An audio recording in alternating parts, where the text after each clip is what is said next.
ನೋಡಿ ಇವತ್ತು ಮರಿ ಲಾಸ್ಟು ಸಾಟರ್ಡೆ ಕಳಿಸ್ತಾ ಇದೀವಿ ಮರಿಗಳನ್ನ. ಪಾಪ ಮಲಗಿದ್ದೇವೆ. ಅವರು ಕೊಡಿ ಅಂತ ತುಂಬಾನೇ ಇದು ಮಾಡ್ತಿದ್ದಾರೆ. ಅದಕ್ಕೋಸ್ಕರ ಹಾಲು ಕುಡಿತವೆ ಚೆನ್ನಾಗಿ. 2 ದಿನದಿಂದ ನೋಡಿದ್ವಿ, ಚೆನ್ನಾಗಿ ಕುಡಿತಾವೆ.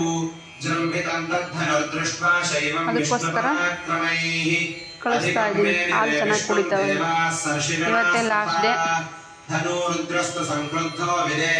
ಯಾವ ಏರಿಯಾ ನಮ್ಮ ಅವ್ರದ್ದು ಬೆಕ್ಕು ಹೋಗೋದು? ಹೆಬ್ಬಾಳಕ್ಕೆ ಹೋಗ್ತಾ ಇದ್ದಾವೆ ನಮ್ಮ ಬೆಕ್ಕುಗಳು. ನೋಡೋಣ, ಸ್ವಲ್ಪ ದೊಡ್ಡವಾದ್ಮೇಲೆ ವಿಡಿಯೋ ಮಾಡಿ ಕಳಿಸಿ ಅಂತ ಕೇಳ್ತೀವಿ. ಅವಾಗ ಅವ್ರೇನಾದರೂ ಕಳಿಸಿದ್ರೆ ನೋಡೋಣ, ವಿಡಿಯೋ ಅಪ್ಲೋಡ್ ಮಾಡ್ತೀನಿ.